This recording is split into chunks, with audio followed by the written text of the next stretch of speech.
Ram Ram, Namaste. I'm here with my beloved Nicole and Sylvester, our cat. He's just chilling, sunbathing with us too.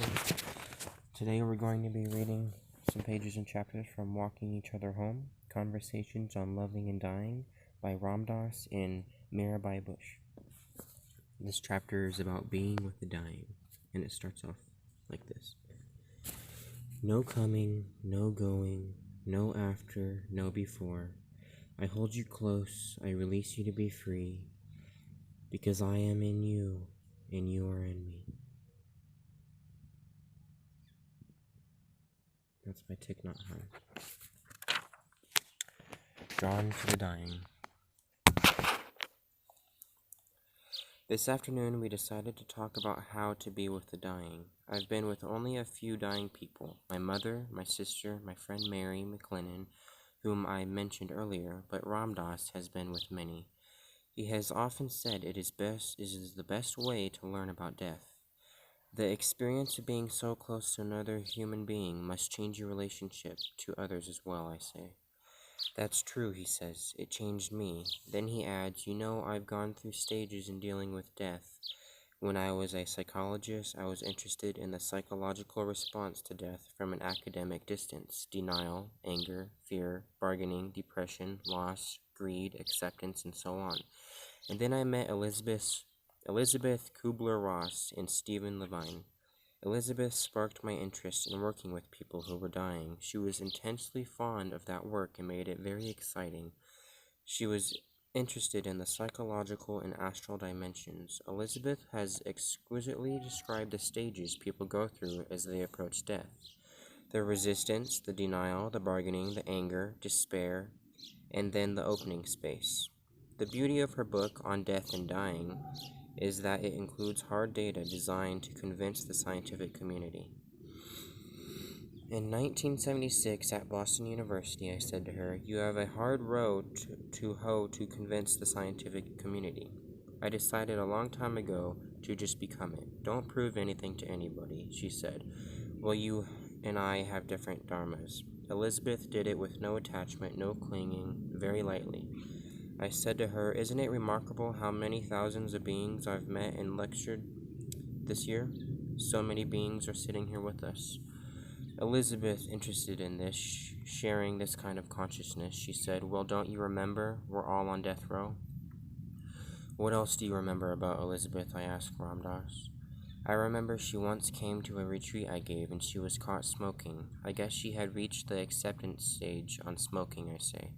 Ramdas laughs. Then he is quiet again, thinking before he says, "Later, Stephen Levine introduced me to the spiritual dimension of death.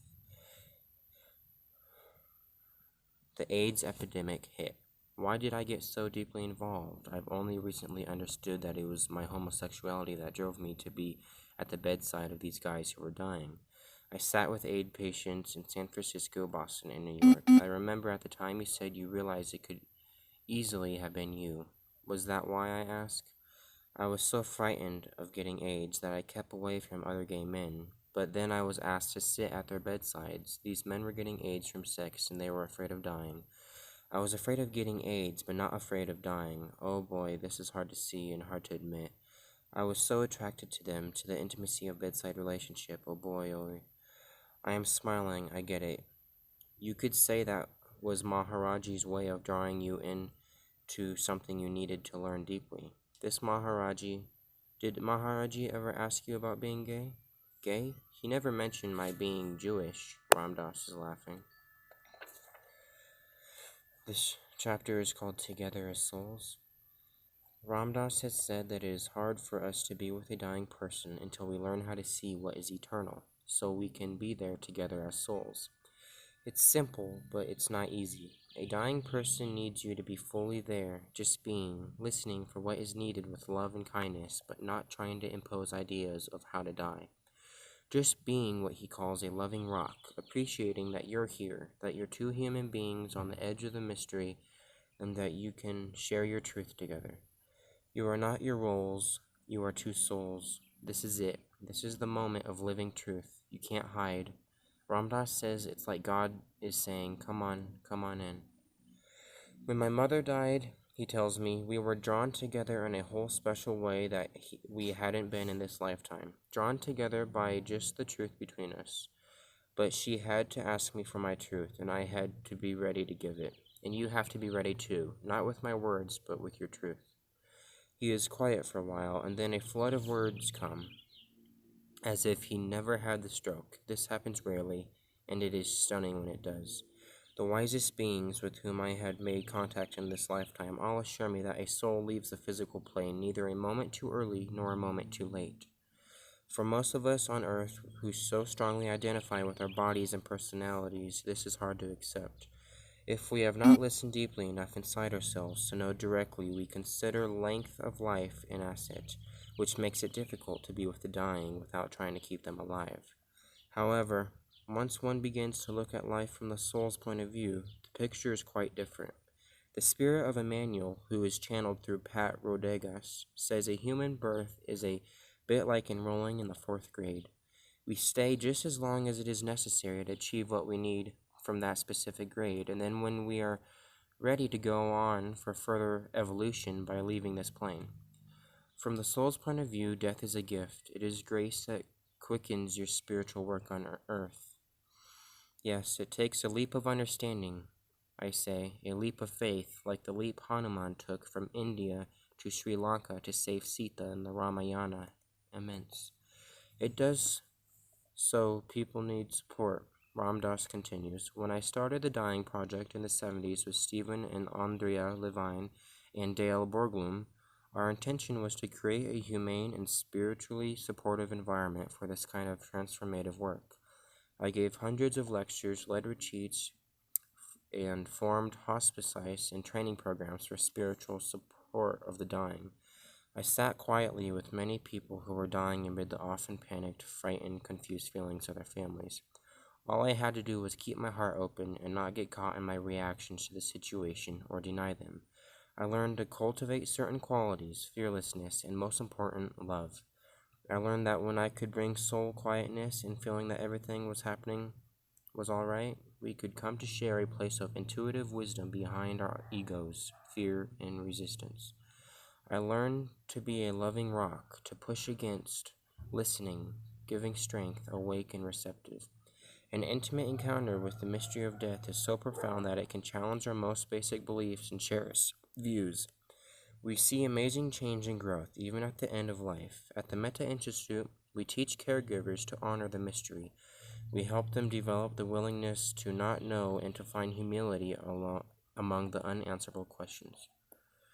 It's all illusory, and it's all real in awareness.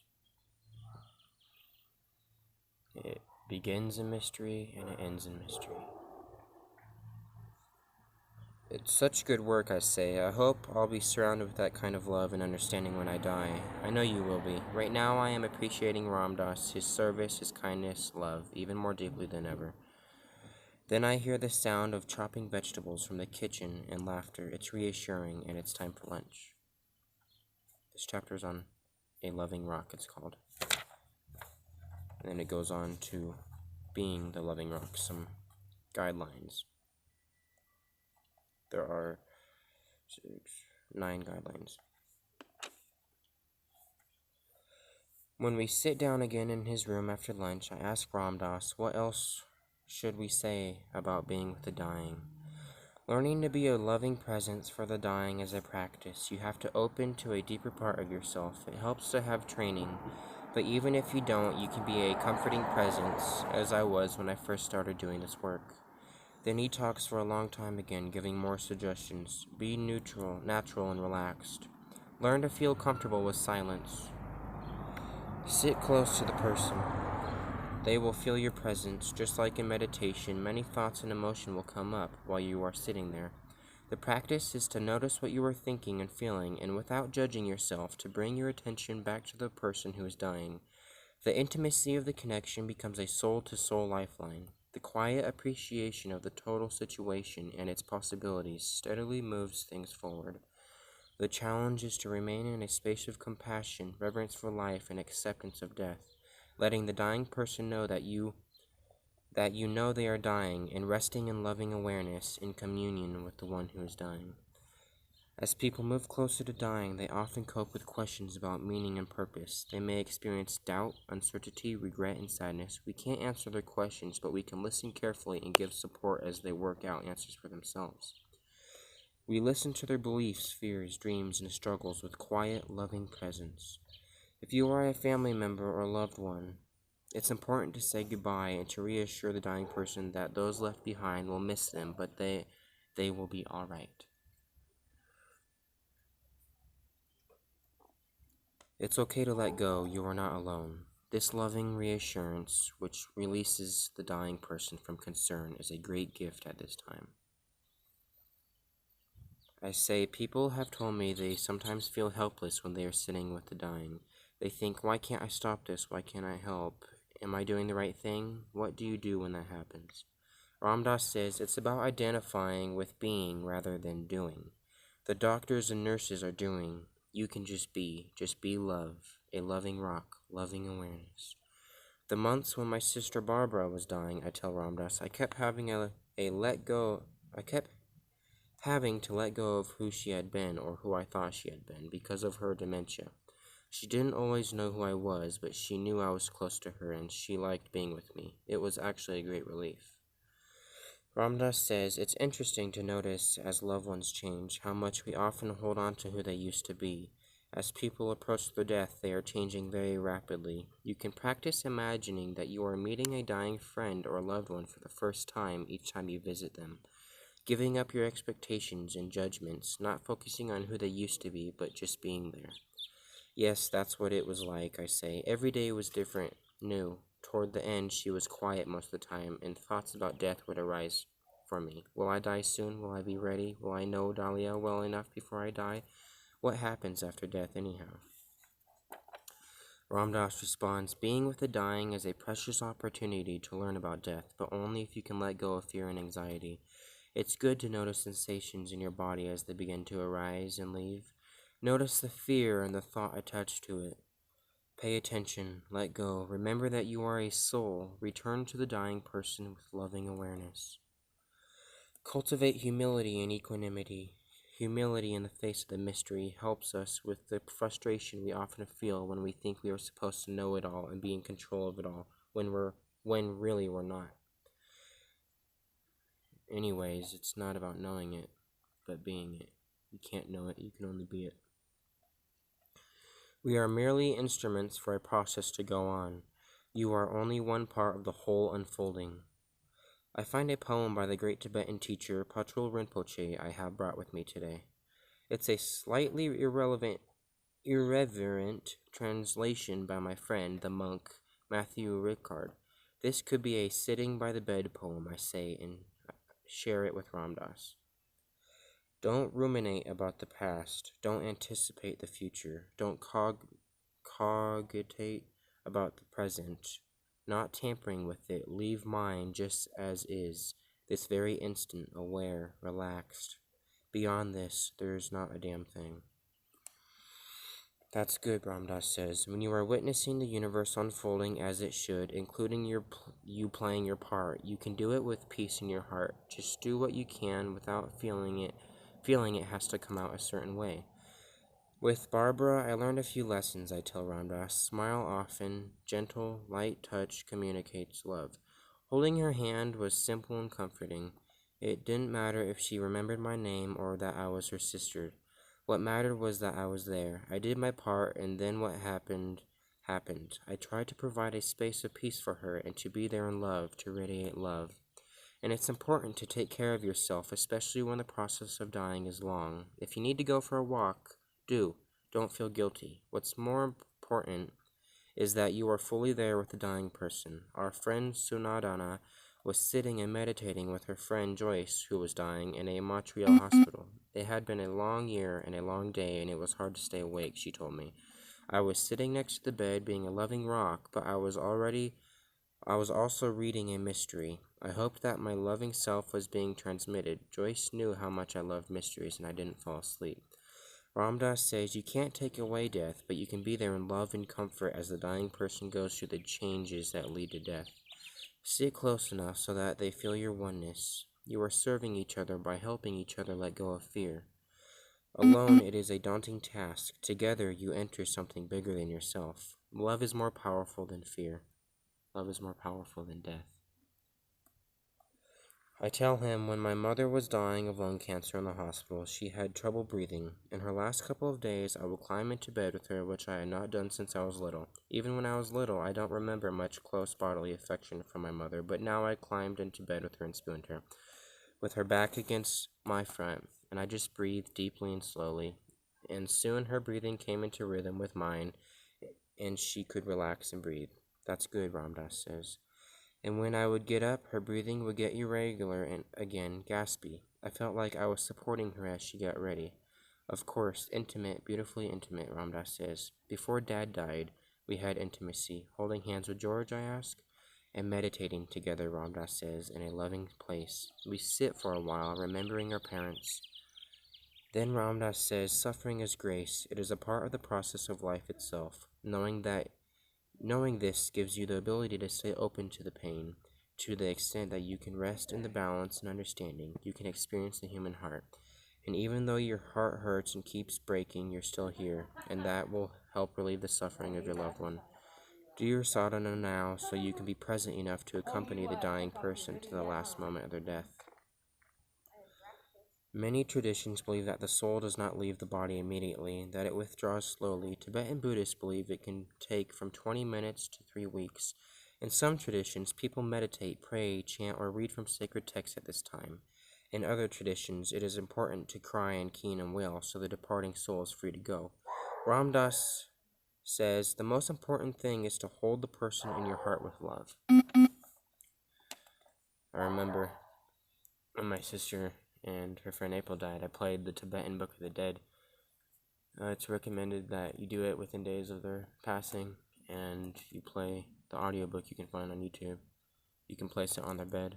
It's the Tibetan Book of the Dead. It's like instructions of going through the process of dying and being in the bardos and other realms, and that will lead them to merge with the One. Guidelines for being a loving rock for the dying. Be yourself. Be compassionately present. Be humble. Be with each moment. Have confidence in the dying process. Trust in the unfolding. Don't lose your sense of humor. Expect nothing and be ready for anything. Let go of your own fears. Follow the lead of the dying. Practice sacred listening. Don't talk about the afterlife unless you are asked. Most of all, be love and send love. Last page of this chapter is called The Last Leaf on the Tree. Tonight we are going to a Seva Foundation concert to honor Ram Dass at the Maui Arts and Cultural Center. I give Ram Dass time to rest and to visit with Joan Bez, who will sing at the concert. After the chat before leaving for the sound check, Joan says goodbye to us. It was like a visit with the sun, she tells us. She is beaming. At the corner, she dedicates Tom Waits' song, Last Leaf, to Ram Dass. I'm the last leaf on the tree. The autumn took the rest, but they won't take me. I'll be here through eternity if you want to know how long. If they cut down this tree, I'll show up in a song. It reminds me of ethnobotanist Terence McKinney saying, I'll try to be around and about, but if I'm not, then you know that I'm behind your eyelids and I'll meet you there.